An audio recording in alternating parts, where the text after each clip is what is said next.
최근 일부 저축은행의 대출 상품 부당 광고에 따른 소비자 피해 우려가 커지고 있습니다.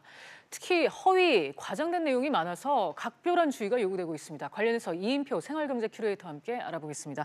어서 오세요. 네, 안녕하세요. 네, 이 저축은행의 대출 상품 부당 광고 지적이 나오는데 일단 어떤 상황인지 설명 좀 부탁드릴게요. 네, 일반적으로 그 제1금융권에서 대출이 여의치 않으신 분들, 그러니까 저소득자나 저신용자들이 상호저축은행을 많이 이용을 하게끔 되어 있는데요.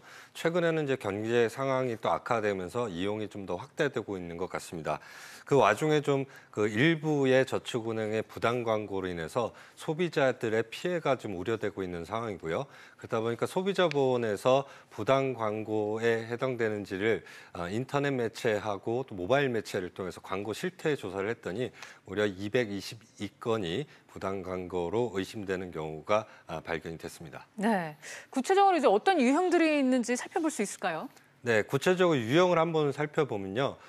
광고 의무 표시 미이행의 경우가 153건으로 가장 많았고요. 두 번째로는 거짓 과장 광고 표현, 세 번째로는 대출 자격 오해 유발 표현이 19건이 됐고요. 객관적인 근거 없는 최상급 표현이 14건입니다.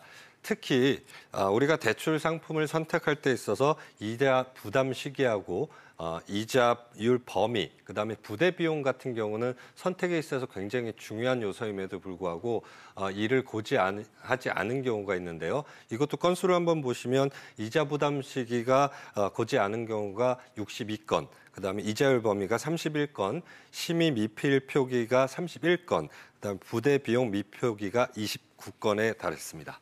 네. 자, 거짓, 과장 광고라면 결국 소비자들이 현혹될 수밖에 없다는 얘기인데 어떤 표현들을 주로 사용을 하고 있나요?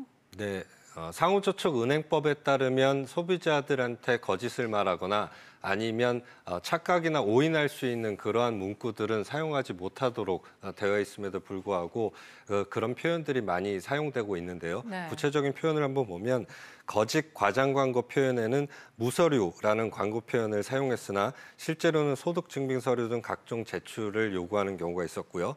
무수수료 이런 표현도 있었는데요. 나중에 중도상환 수수료, 저당권 설정 해지 비용 등 소비자가 부담하는 경우가 나타났고요.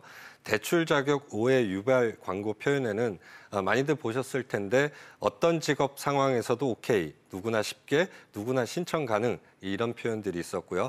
객관적인 근거 없는 최상급 표현도 있었습니다. 업계 최저, 그다음에 최대 한도 이런 표현들도 과장 광고에 해당됩니다. 그렇군요. 한편 이 저축은행 대출 광고 등에서 신용등급 하락이란 경고 문구를 고지해야 한다 이런 지침도 있지 않았습니까? 네, 저축은행 대출 광고 시에는 신용등급이 하락될 수 있다. 그리고 금융 관련 거래에 불이익을 받을 수 있다. 이러한 표시를 반드시 하도록 되어 있는데요. 지난 14일이었죠. 금융위에서 상호저축은행법 시행령 개정안이 통과가 됐는데요. 이 개정안에는 이러한 경고 문구를 반드시 삽입하도록 이렇게 광고 규정을 개선토록 했습니다.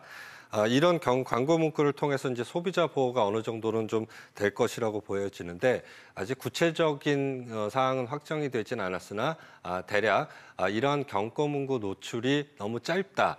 내지는 글씨가 너무 작아서 보이지 않는다.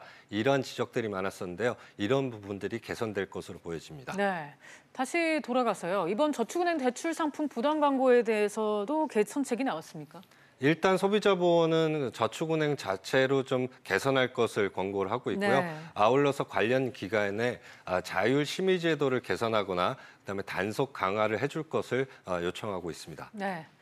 마지막으로 하나만 더 확인해 볼게요. 만약 이제 저축은행 대출 상품 부당 광고로 피해를 입은 소비자가 있다면 어떻게 대처하면 좋을까요? 네, 공정거래위원회에서 운영하고 있는 소비자 상담 통합 콜센터를 이용하시면 되는데요. 국번 없이 1372번에 문의를 하시면 될 것 같고요. 또한 행복드림 열린 소비자 포털 사이트라는 곳이 있습니다. 이곳을 통해서 상담 또는 피해 신청을 구제받으실 수 있는데요. 아무래도 이런 피해 발생하기 이전에 소비자 스스로 예방이 더 중요할 것 같은데요. 네. 저축은행을 대출 상품을 선택하실 때는 저축은행의 규모나 아니면 건전성 여부, 그다음에 정확한 이자율 이런 것들을 확인을 하셔야 되고요.